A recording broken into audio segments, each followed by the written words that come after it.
wana tokomi na temps na biso ya partage o toko partager makomi na Nzambe.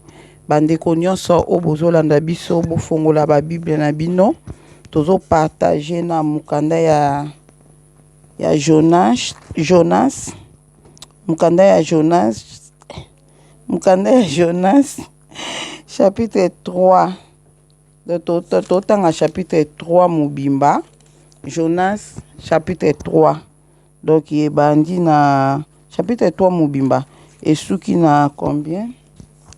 Et ce qui na 10. Donc 1 tina 10.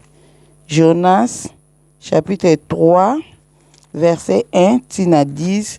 Tozo partager yango na bandeko nyonso. Ndeko nyonso esiko ya lifongola yango. Tozo partager yango na bandeko oyo tozali. Ba oyo nyonso totangi yango. Oyo nyonso akoki azui quelque chose. Oyo akoki ko partager. A partager. Esika nyonso omoni ke awa Nzambe alobeli biso boye to partager yango na bandeko nyonso oyo bazokolanda biso na ligne oyo poete to yeba ete nini yango o Nzambe alingeli biso tozala na nzela na mukanda na Jonas oyo chapitre 3. Yango to senga na ndeko oyo azui quelque chose na o totangi a partager na biso oyo pe azui te problème te oyo tokoki ko partager to partager nani akobanda pona ko partager.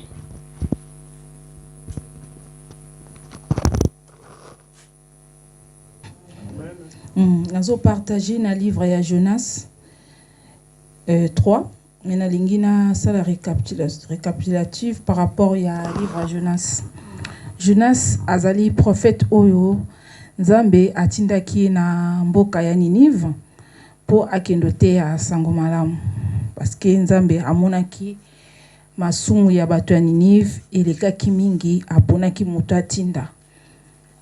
Jonas Nzambe atindaki ake na Ninive aboya koke na Ninive azui bato po akende na Tarsis po aboya kosala volonté Nzambe. Ce qui fait que Jonas l'air azwaki moyen de transport qui nazwaki bateau akutana ki na mikakatano ebele na nzela kindaki il y avait des vents, des tempêtes. Je ne peux pas rentrer dedans parce que ça va prendre beaucoup de temps. Et ça les cas juste pour na loba volonté Nzambe baki mangote. Ce Nzamba tindio likambo sala Nzambe akoyo ko sacrifier batu mususu pembe na yo à cause ya désobéissance na yo. Amen. Jonas Nzamba tindaki pa kinote sango malamu lokola refusaki aluka ke nzela mususu batu belé balinga bakufa à cause ya désobéissance ya Jonas. Après Jonas les baki bako constater que yenda zalaki malédiction pour na bango na kati ya bato wana. Bazwaki Jonas babwaka ki na mai on est à chapitre 2 babwaka ki batira ko sort ba ko comprendre que malédiction bana ote pas Jonas babwaki na mai la babwaka Jonas na mai Nzambe na bolingo na ye atinda ki mbisa munene emelaki Jonas atikaki na libumu ya poisson pendant 3 jours 3 nuits. Donc ma commencé sabiso ezolak sabiso kufa Yesu ke fala kufa bakundaye pendant 3 jours 3 nuits pour azala ressusciter. Parce que ce qui s'est passé dans la vie à Jonas, mutako vivre na kati libumambi c'était impossible. Mais na kati libumambi si Jonas a vivre qui pendant ce temps-là, isa métaphore ya kokufa pe kosekwa na Yesu. Aïsibiso na chapitre 3 awa Jonas sous kaler mbise melaki e yaki ko sanza ekaka na Ninive. Donc azaki na choite a accepter ko sala musalo Nzamba tindaki. Jonas ateki sango malamu ko yebisa bata Ninive bobongola motema so bongoli motema te bokufa. Jonas atei pendant temps où il fallait qu'il atei batu sango ya message wana ekendaki na mato ya mokonzi ndenge bayoka ki message à Jonas. Biso pe bana nzambe tozalaka attentif na koyoka mateya. Toyebaka le nzamba solbela biso toyebaka to salelaka ezaka malamu mingi nzamba linga bano bato bana boto sinde papa Didier baka. Nzamba linga les enfants obéissants. Donc moi nous obéissants même nous les parents nanda kusoza na bane belé. Moi nous atosaka eza moi nos parents appréciaka eza moi nos papa amemela pis ba cadeau. Des fois bana msuba monaka mon père n'aimait pas quand j'étais petit. Or, papa linga bana na mais moi nazara plus obéissant. Yende papa a pesara plus ba présent parce que à ça question a monté ma papa na amen. Après Jonas a prêché évangile, a prêché des missions zambatinda ki ateya. Bible lobby mokondi à Ninive a déclenché qui jeûne de prière. A ebisi bato nyonso bala tabasaki bala lanzala, bala nase, bapakola ba cendre. Donc la tabasaki ezali signe ya humilité. Kopakola ko la nase eza komi kitisa. Bible zesa biso nani na livre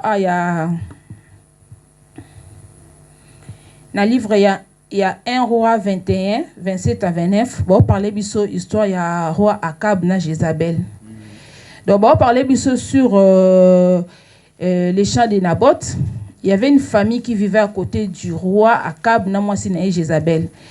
Cette famille, qui na ferme na bombe le pont, na bombe qui pembe ni andaku ya mokonzi.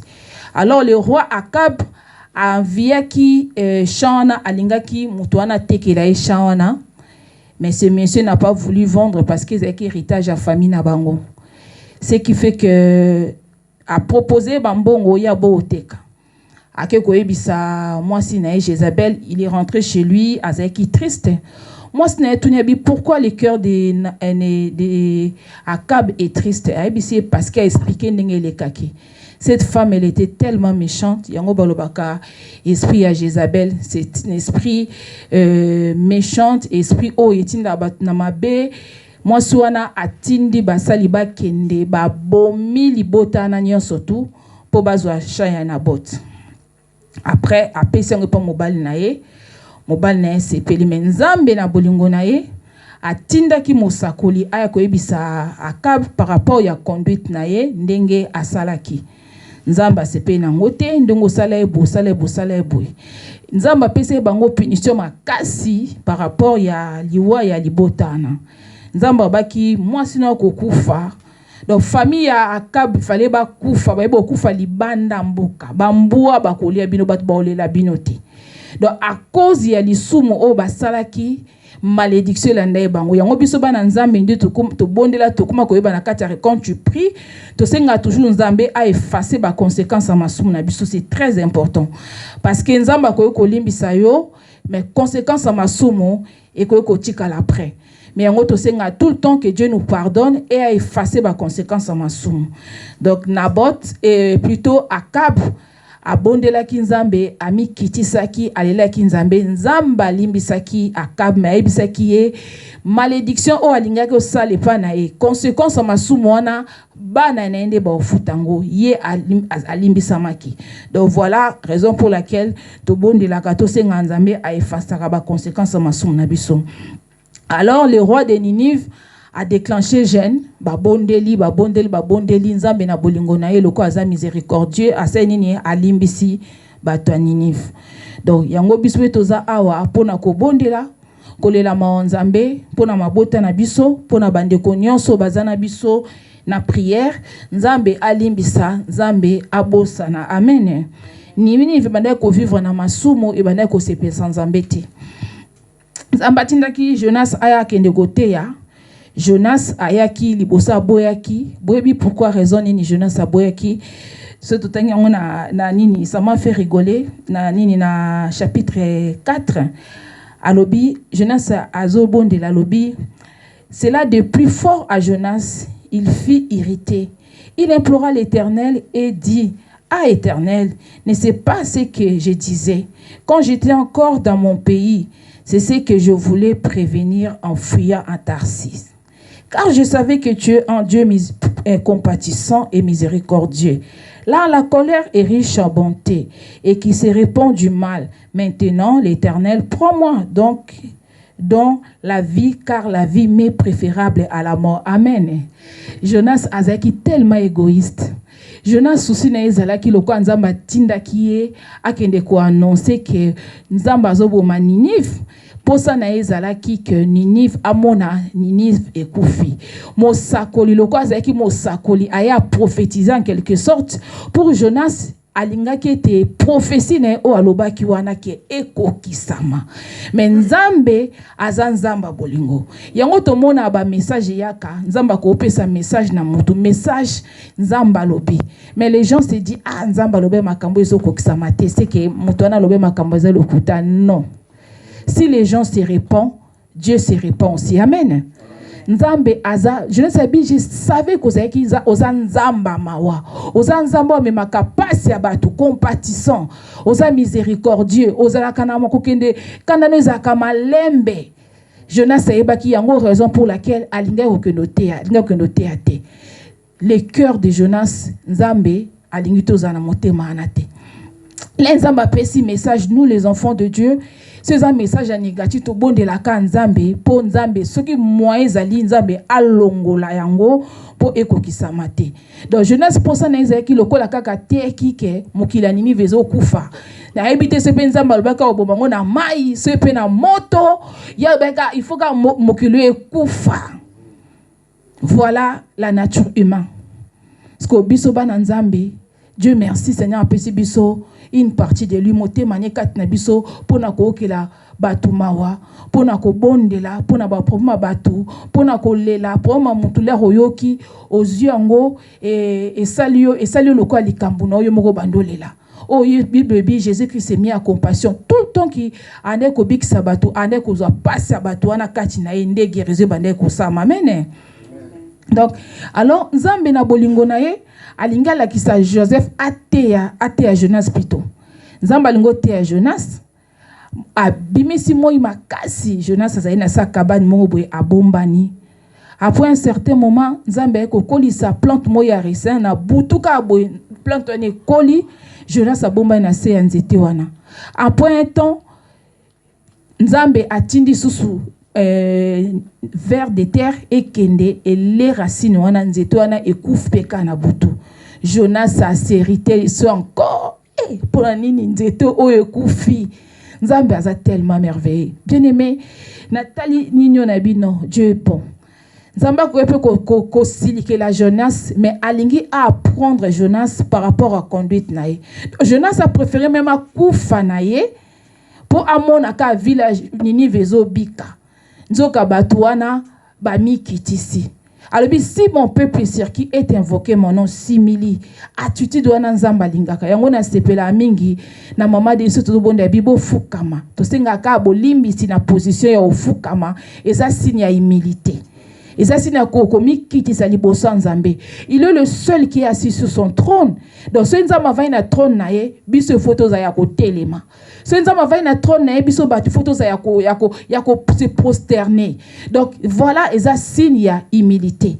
Donc yango bata nini balata ki basaki, balata ki bapakola ki cendre, Nzambe na mona ye aokela ki bango mawa a bongola ki pasi o alingaki asala bango.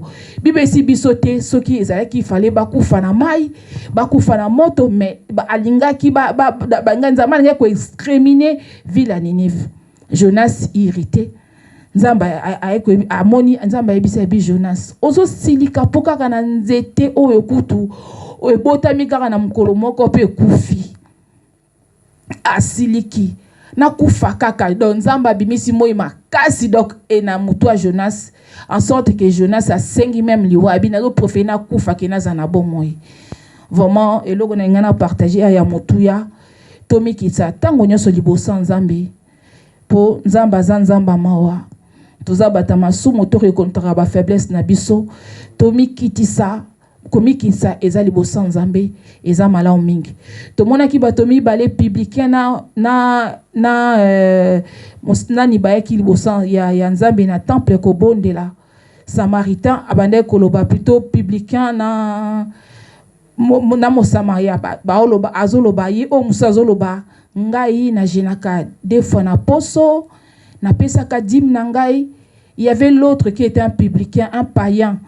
Aye akitisi misuna ya ko même pas kotombo lelongi abinaza mutama sumu nzamba limbisa babi herba bimaki moto azaki justifié ezalaki moto ami kitsaka senga bolimbisi. Dieu aime cette attitude par rapport à bisoba na nzambe. Tout se repentaka tout le temps. La repentance c'est tout le temps. On fait la conversion une fois dans la vie, mais la repentance c'est en tout moment. C'est au moment où tout se repenta libo sans nzambe. Amen. Voilà ce que j'avais à partager. Amen, amen, amen. Nzambe azolo kuma. Nani susu apozwa a partager na biso. Bandeko, alléluia. Wana ngai na partager na bakisa kaka na oyo sepele auti koloba. Donc eloko ngana koki koloba awa ndenge nzambe apesi biso passage auto partager nango soki totangi na Jonas tobandi na 1 Jonas 3 tobandi na 1 awa nzambe Bible lobi na biso yawa lobeli lisusu Jonas boye pona mbala ya mibale telema kende na ville monene ya Ninive pe sakola epai na bango makambo oyo natindaki yo.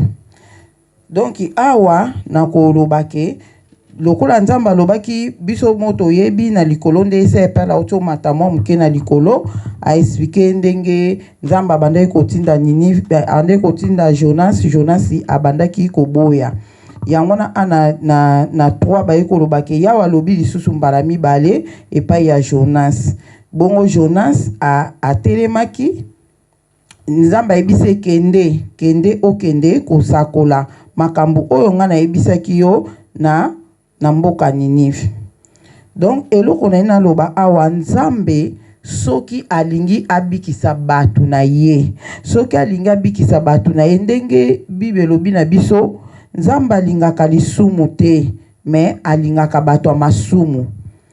Donc nzamba alingaki batu wana ya vili wana ya Ninive alingaki te bakufa amonaki ke mabe na bango eleki ndelo mabe na bango eleki ebele nzamba akokai su kosupporte mabe wana te ezaki kosala nzambe pasi tango nyonso bazaki kosala nzambe pasi le bazosala masumu wana nzamba azomona bango esale pasi po nini bazalaki bana na ye bazalaki batu na ye nzamba tali masumu ekotaki makasi na kati ya Ninive ezaki kosala pasi alobi te na masumu na bango fuba kufa poto yebi lifuti ya lisumu eza liwa bakokufa pele bakokufa na bakomona bokonzi na ngai te na koboma mboka oyo po mabe na bango eleki esaki nzambe motema pasi yango na nzamba ponaki mosali na ye Jonas po ete yende akende kopesa sango oyo na Ninive. Nzambe soka atindio likambo atindio eloko alobi na likambo pona mutu yebisa mutu oyo yo kotala niveau likambo te kotala gravité likambo te yo kende kaka loba pete nzambe moko ayebaki deja ke soki aye Jonas atelemi nzambe nzoka satiaki selonga do nzambe ayebaki ke nguya na yesa kotisaki epai ya Jonas. Poto zalaka le mususu ozosola na nzambe osoli na nzambe bele mais osusumki ozo se reconnaître ozo reconnaître ka makambo mibale kako bosololi mais tam so izoki o journée mobimba yo moko santaki na soli na nzambe bele eza makambo o nzamba tiaka kati na biso eza basema so nzamba tie kati na yo ayebike na temps esengeli ekobima yango mona makambo susu otolobaka yo zoloba ozoyeba te okanti yo moko ka mtoloba ngo mais eza nzambe sa tiaki yango déjà tam sous 2 ans passés ça kotisa qui ont déjà pas na yo pa ipo yeba kike apesio mission moko boyo okosala on attend o esengeli. Jonas ayeba ki wana te ayeba ki te ke nguya nzambe ezaki kati na ye ke ngaso ki na kei na lobi na bango na nguya o nzamba tsaki kati na nga bakoyoka pe bakobongola mitema na bango. Po nzambe nde nozomona nzamba koka pona pe mutu mususu akoka omona ke lokwa Jonas aboyi na pona nanga mutu mususu akende kosala ngo. Me nzambe lokwa yeba kike sina na tsaki semence nanga kati na ye na tondisaki na nguya sina kotisaki yango kati na ye maloba o ya kobimisa ekozala ye te kozala ndenga ponga sina kotisaki yango kati na ye. Donc mission Jonas azaki nango ta mususu de avant kuta botama nzamba yeba kike mwana o azobotama akokende ko sauver ville mobimba o ya ngai o batunanga bakozala na masumu na tawana mais mwana o akende ko sauver. Mais Jonas ayeba kite Jonas atali par rapport pour na kobakisa na o se père alobi Jonas atala ki pe ta mususu ke mboka on pe mabe eleki batu masumu na bango eleki biso batu toza bongo moko zomona penza ke muto penza ko kikuluna na ye akata batu atala te azokisa batu aboma batu pona yo zomona kutuka ke nzamba boma ye po akufa kama be na ele kaki do le sikoyo nzamba zotinda oke kote ya ye pona yo zomona kake te mabe na ele kindelo. Est-ce qu'akoki pe ko bongo la motema? Jonas atalaki biloko wana nyonso. Amona kike Ninive baleki vraiment mabe. Nazo mo ndeti ba bongo la motema te. Atana ke na lobi na bango ezana okara pamba po bibe lobi na biso 1:3 et lobi na biso je crois na 3 lobi ke Ninive ezalaki pona kotambula bando sala 3 jours na makolo pona kokoma tina Ninive ezalaki musika. Donc biso attends que bana nzambe la nzamba pesio mission moko pona kosala kota la gravité na ngote kota la pe pasité ba difficulté o eza na makambo wana kota la yango te yo sala kaka o nzambe a lobi na o sala ye moko akokokisela o nyonso ko peso ba capacité nyonso wana kota la te ke likambo so na lobi yango batu onde na zo mona bakondima na bango ngai te.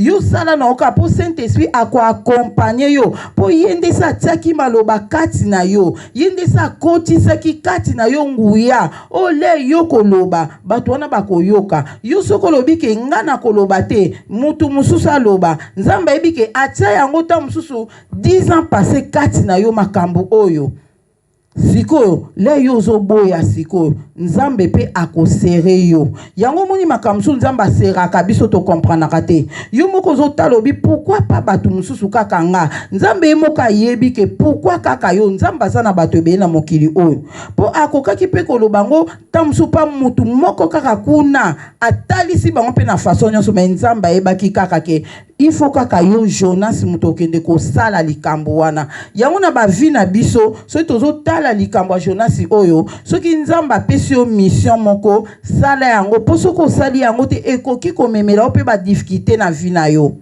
okoki komona pe vie na yo ekomi na mikakatano na vie na yo pona nini ozokoka kosala te o nzambe alingi yo osala yo zokanisa ke kosala ngo na makasi na yo yo zokanisa ke kosala ngo na mayele na yo oke eza yo te eza nzambe oyo ye moko sa kotisaki kati na yo yango nde akolongisa yo na eloko wana. Donc biso bana nzambe toyeba ke nzambe soka ponyo pona musala moko boye telema sala yango soko sali yango te ekoko memela ba blocage na vie na yo omona lokola ke vie na yo zo marché te na sambelaka na salaka nyonso mais ndeni vie na ngezo marché te nzoke loko moko nzamba lingaki yo osala mais yo linga akosala onte letike yo zo linga akosala onte nzambe pa zotala okaka boye yangwana tozala mayele biso tozala lokola Jonas te tozala lokola Jonas te oyo amonaki gravité ya likambo wana oyo amonaki ke mabe eleki bakoki jamais kobongola motema nzambe mutayebaka nyonso ya yebi mutu mususu oyo zomona kako bongola ka motema te nzoka nzamba pona ye nzamba yebi ye pe nzambe wana ta mususu a protéger ka mutu wana na liwa po yebi ke un jour yonde okote ya ye le yo kote ya ye nde akoya kati pasi kati na nzambe wana. Alléluia. Yango wana to kokende na combien to tanga na 5 awa na 5 balobi na 5 a balobi bongo batu ya Ninive bandimi nzambe bayokani te bamilalisa nzala pe balata pe balati basaki pona mawa banda na bato minene tina bato ya pamba. Donc ana koyi koloba nini bato ya Ninive bakilaki bilei donc hygiène et prière eza eloko moko munene pona biso bana nzambe. Lero monike likamoko lelo oyo bato mingi bazali so oyebise ke nzamba yebisinga ozokufa akomi panike. Bato ebele bazaka na posa bayela bango message abien nzamba bia ko pambolo akotombolo akosala obwa ozongfelo boy. Mais soko yeli mutu message ke nzamba lobi nanga ozokufa mwana nzambe me akomi panike ngana okufa te ngani na akomi panike. OK, le message amabe eyeli yo bati nzamba tindi muta peso message wana ke ozokufa engelo bateke nzamba lobi ke a signé que yo il faut kaka okufa. Nzamba pesi message ayebisi ke ozokufa kala mingi te po yo okota mabondeli olela mawana nzambe likolo na yo po ete nzambe alongola liwa wana. Nzamba koyi koloba ke boko kufa ndenge boza bongo famille na bino mobimba ngeza ta mususu chaque année nzamba lobaka nanga omona lobi nanga ke na ne oyo batu misatu ba okufa na famille na yo banda nzamba banda koloba bananga na ne oyo batu mibale bakokufa na ne oyo batu misatu bakokufa ata ane moko te na mona batu bakufa. Pona nini lera koloba nanga ke batu mibale bakokufa na famille na yo mbala moko na koti mabondeli na koti mabonde na bandiko bonde na bandiko bonde na bandiko bonde la tinzambe akolongola liwana lebo ko masubu na ba juin na ne oyo landa bi ane oyo batu misatu bakokufa. Ane pasalo baki batumba bakufa kite poani yo bondelaki yango bakufa kite nzamba bi ane oyo batumi satu siko bakufa na ne oyo ale yo po koti su mabondeli bakokufa na bango te. Donc yango na biso bana nzambe to banga ka message ya mabete ata bayeba biso message ke yo lobi nzamba lobi na nga lobi ko sala accident lobi pa accident ne ko ta grave ko kufa komi tungisa matin lokola nzamba lobi yo ko takaka mabondeli kitisa kota mabondeli tolobaka ya kokota na présence ya nzambe ko lukelo ya nzambe bande konanga nzambe balukaka ina nzana na jeûne et prière na nzana na jeûne et prière yango nde ezotalisa yoke ozoluka elongi ya nzambe omikitiso ekolela mana nzambe ndenge tomoni bata Ninive ndenge basalaki biso pe tosala kona bavi na biso alba lobi ake kobanda na batu minene tina batu ya pamba tokozongo nde tita mususu na ba famille ndenge ezalaka le esprit de mort ekoti kati na ndaku na famille esprit de mort ekoti papa yo komona teke nga naza papa ngai jamais na koyi kokota mabondeli na lela mawana nzambe te mama yo sala na bana te yo pe papa mikitisa na yo na mama na bana bokota mabondeli po bozomona vi na bino ezo marché te makambo nyonso ezo marché te baklasse ya bana ezo tambola te misala ezo simba te bomoni pendake te en tout cas quelque chose ezo tambola ndenge esengelaki te bomikitisa bokota mabondeli na yo papa mikitisa na yo kota mabondeli famille mobimba bandeko nanga ler batu bozokota mabondeli famille mobimba nzamba yo kaka otali pendande abalobi na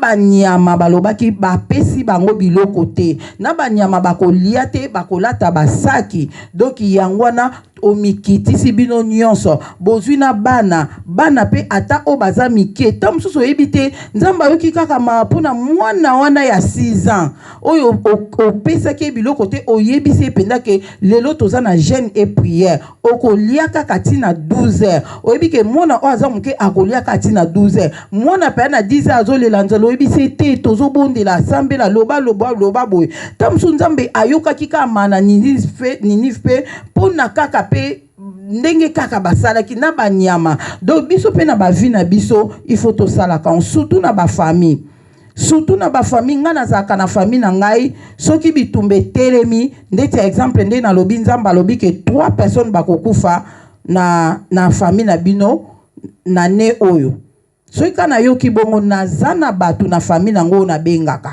nakobenga cousine na nga nabenga cousine na nga malgré aza na ye na via likolo me nayebi likabo oyo eza kati na ye nakobenga ye nayebisi ye ke ane oyo bato misato bazokufa soki kaka ayoki bongo abiya solo bato misato bakokufa bayebi so te banani na banani nga bia ntuka nzambe alobi te ta mosusu nzambe ayebisi nga mutu moko memi bala alobi te akokota mabondeli epi nakomona ngai na ye tozokangola bandeko mosusu wana oyo balingaki kokufa donc yango eza malamu lelo oyebi ke na libota na nga na famille na ngai toza na bandeko oyo pe na faut kozalaka na bato oyebi ke naza na bandeko oyo le situation eza mabe kati na famille nakobenga intel biso nyonso tokoti mabondeli ata tozalaka esika moko te tokoti mabondeli tobondeli toleli na nzambe mpo na famille na biso mpo na libota na biso nzambe akangolaka nzambe achangeaka likambo oyo elingaki kosala ya mabe achange yango alongoli yango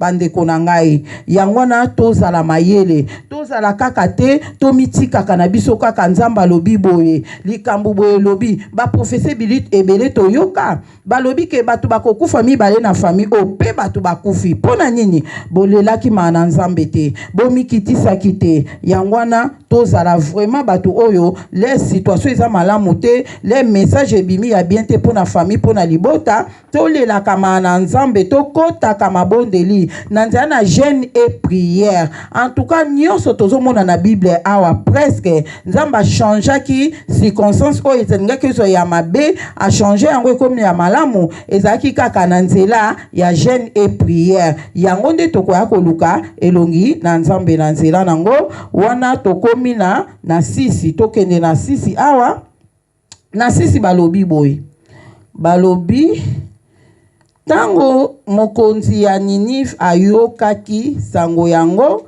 atelemi atiki kiti na ye ya bokonzi alongoli nzambala na ye ya lokumu alati saki pe afandi na kati ya putulu atindi bayebisa na bato nyonso ya Ninive boye oyo ezali mobeko euti epai ya mokonzi na batambwisi minene ya mboka moto moko te akoki kolia pardon fo eza na sisi awa na luka ona ngeki ok tokoma nango kaka donc tokende moto moko te akoki kolia bato nyonso na banyama nyonso oyo ya minene to ya mike epekisami na bango kolia pe komela bato nyonso na banyama basengeli kolata basaki bango nyonso babelela nzambe na mingongo makasi pe batika bizaleli awa babela nzambe na mingongo makasi engelo bapeyake babondela donc obelela nzambe na mongongo makasi elakisi kobondela eza na bato mosusu bazalaka ake na ye kosala jeûne et prière me azobondela te alali na mabele alete me na ere akobondela aza na ye na bolembu te bandeko na nga fo kobelela na mongongo makasi engelo bake kobondela penza ozobondela ozolela na nzambe likolo na yo okili bilei na yo ozolela na nzambe likolo na yo yango nde nzambe akoyoka yo pe akosala akochange circonstance oyo ezalaki ya mabe ekomi ya malamu pe batika pe batika batika bizaleli place na ndo luka yango pe batika bizaleli na bango ya mabe na makambo ya mobulu oyo bazali kosala. Bandeko na ngai, le avant tosala jeune oyo ya 7 jours nzambe apesaki biso totanga na Esaïe, combien papa Didier? Totanga na Esaïe 58. Natangelaki bino yango toyokaki nzambe alobaki jeune oyo kokila bilei oye asepelaka nango ezali tofongola bato oyo biso tokanga. Donc yango na yo ozokotaka mabondeli na biso, tala pe comportement na yo, tala penda lolenge nini oyo ozali, ndenge nini ovivraka, vi nini oyo ozalaka nango. Ese vi oyo ozalaka nango eza o mwana nzamba sengeli kozala nango, lolenge oyo tambolaka, elobeli na yo, façon na yo ya kozala. Eske oza penda lolenge bana nzamba mwana nzamba sengeli kozala po omona tamso zokotamba mabondeli tozo bondela na ndenge nyonso bato ebele bazo témoigner monai na nzambe me yo zokoka ko témoigner monai na nzambe te. Nyonso na pona nini bongisa nanu vi na yo, bongisa nanu etamboli na yo avant okota mabondeli obondela okila bilei o gêner, bongisa nanu comportement na yo. Tozo senga bolimbisi tolo banzamba limbisa mabunga nyonso mais oyo eza kati na yo tango nyonso ozo vivre lisumu biso bana nzambe lisumu eza kalibaku mais yo lisumu oyo oza kati nango oyo eza su libaku te eza yo moko il faut changer vie na wana. Oyebi ke na tambola kanekobo tika ekobo, oyebi ke na yiba katika ko yiba, oyebi te na tonga katika ko tonga, oyebi te eloko moko oyo moko ozo comprendre ke eloko o na moni ndeti yango ezo sa nzamba yo kanga ite. Bandeko na ngai okoiko kota na mabonde na ndenge nyonso bato Ninive esengaki bango basala repentance batika mabe nde baya kokila bilei basa sacrifice wana po ete nzambe ayoka bango. Mais lelo oyo bana nzambe bele azo bondela makasi azo ba sacrifice makasi mais azo tambola kaka na vie ya lisumu yango nzambe moye ayoka yo ezate po nzambe posa na ezali yo otika mabe wana. Otika mabe wana bongo ye ayoka yo yango na bandeko nyonso otozo kotaka mabondeli oyo botala bavi na bino, botala etamboli na bino soki ezane eloko moko oyo yo moko okoyeba ke ozo yeba soki pozo yeba te bondela nzamba za nzambe akotalisa yo esika nini oyo ezokabola oyo na ye atozo kila bilei nzamba zo yoka ote. Ezana bato ebe babenga kanga mama Deli na saki je na 21 jours. Na saki je na 40 jours. Na salibo mais ba mari de nuit, ba difficulté, ba problème. Pona nini tala na nu vina yo. Tala na nu vina yo. Eloko nini oyo yo osala oyo senga bolimbisite. Be eloko nini oyo zo sala oyo zo sala ete nzambe ayoka yote. Donc si tu comprendre oyo memi biso na oyo nzambe apesaki biso Esaïe 58 o na tangela kabino o to développaka yango avant to sa jeune na biso ya 7 jours. En tout cas nzambe asosolisa moko na moko to comprendre vraiment makambu oyo to sala yango ndenge sengeli yango na nzambe akotia loboko na ye likolo na biso. Wana tokende na 8 na yebite sosi na tangyongo bato nyonso na banyansi na tangyonsi na lobeli yango deja si na lobeli presque o nyonso. Donc yango na eloko na ye na lobake nzambe asunga biso toyeba na pa ya kosala mosala nzambe o nzambe atindi yo sala yango ko hésiter te nzambe moko akozala na yo so nzambe atindi yo teya libota na o famille na yo po ete mabe eza makasi mpona kobanga teke bango bazalaka kanda o bato moko boye yo loba na yo kaka o etikali Saint Esprit ye moko akosala mosala na ye nde toyei koloba mpe biso moko mpe na part na biso tozwa siko biso toza bato ya Ninive donc lel sango yeli biso ke mabe nzambe alinga sala o mabe donc contrôler nano eloko nini mabe linge yela yo contrôler na vie na o etamboli na o ezandenge nini obongisi nano etamboli na o alokoti mabondeli oleli na nzambe nzambe wana asala kana ye akolongola makambo wana nyonso akolongola makambo nyonso ya mabe oyo elingaki kokomela yo ale apamboli yo kutu lisusu oyoki pe esengo na motema en tout cas yango nalingaki nabakisa na oyo se perle auti koloba nzambe aza malamu vraiment aza na moko vraiment nzambe yango nalingi naloba kaka amen amen amen amen amen wana ndeko mosusu alingazwa abakisa. Alléluia. Nzamba za malamu. Ya solo abi circonstance nyonso sengelite bakakumisa ye puisque yende moto abongisi susu ntango yo pote to sala partage oyo. Eza malamu koyeba ko sala partage pote oyo moko aza koloba ndeko pa aza kocha en pratique oyo pe mususu aza koloba ndeko pa ekozwa et sala kamalamu. Alors tolobi boy mokanda Jonas ndenge bandeko basili koyeba koloba déjà et nga nakobakisa nini awa nakobakisa biloko mibale ndadi kamoko na ngala loba na moni mama Adeline asiko amatisi yango déjà sur jeûne et prière et oyo toboni bandeko ya Ninive babaki na kosala mitindo uteke pai ya mokonzi apesi mutindo ete esengeli jeûne et prière salama. Alors nga yengi koloba boye jeûne et prière ezali loko moko ya motuya. D'abord, ils allaient jeûne et puis prière.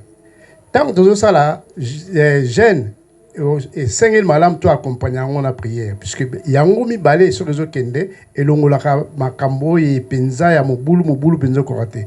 Yesu aba na bisote soki bozo kokalika momoko te bobo kene na jeûne et prière. Atali saki ba yekolina ye ete makambo mususu ma be mususu et longwara na jeûne et prière.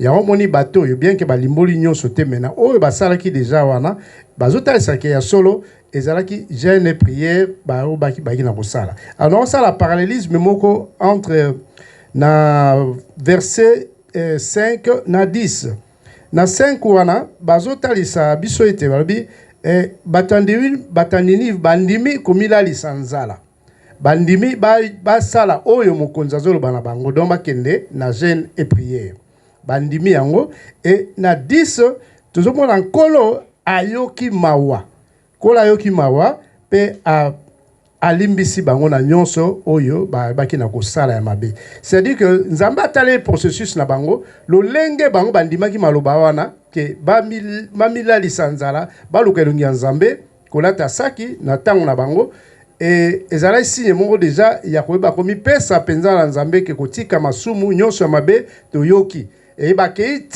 même na banyama lelo biso tokoloba puisque dans temps on a banyama no vivre plus na banyama oui mais lelo tozota la plus encore peut-être na niveau à bana na biso bana de fois rôle bana bango ke basala moi j'aime même te za mwana muke te nzambe tanga pesaka likambo apesaka provision ayebi tango zoloba mwana pe oyebi ndeni ko sala ba portion muke pona mwana pe asala jeune puisque aza mutu esengeli à faire partie de makam. Donc ba makam bazo tali sabiso za pour to rappel makam suspo o sala jeune nga na lobaki na je crois elingai na tozaki na ndeko awa nzambe moni mosam tali saike esengeli ndeko na sala jeune prière.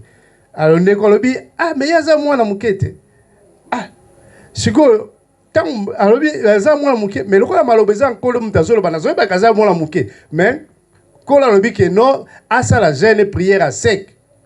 Mais moi, j'ai 12 ans, je crois, 12, 15 ans. Mais maloba bimi nengo wana. Yango faut ça bana botosi.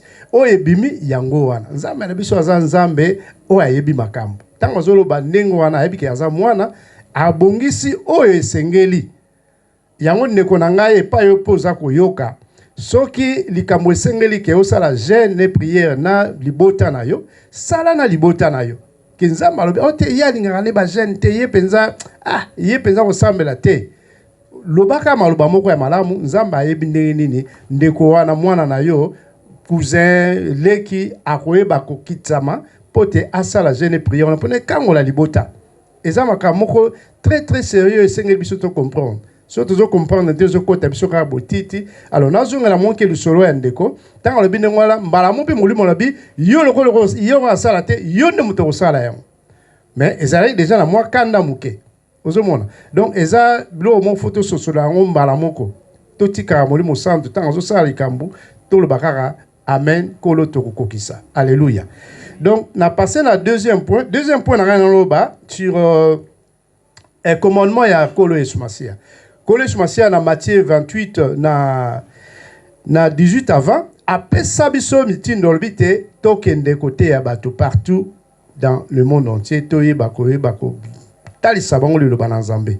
Alors texte ma pe so totali na Jonas 3 awa na 2 et balobi kola albi na Jonas tellement kende côté ya sango nanga kuna na Ninive. Donc ezali commandement oyo kola pesi ope kolo esmasia abaki nako ko répondre et pas ya ba yekoli ke ya solo musala na ngai mitindo nga zo pesa bino ezali pona boyi ba côté ya sango na ngai. Est-ce que le lot zo kokisa yango tala makambo ba yebisaki Jonas et Jonas akei bien que abudaki moko mais ti ayebaki na koyeba kosala oyo ezali mitindo ya Nzambe.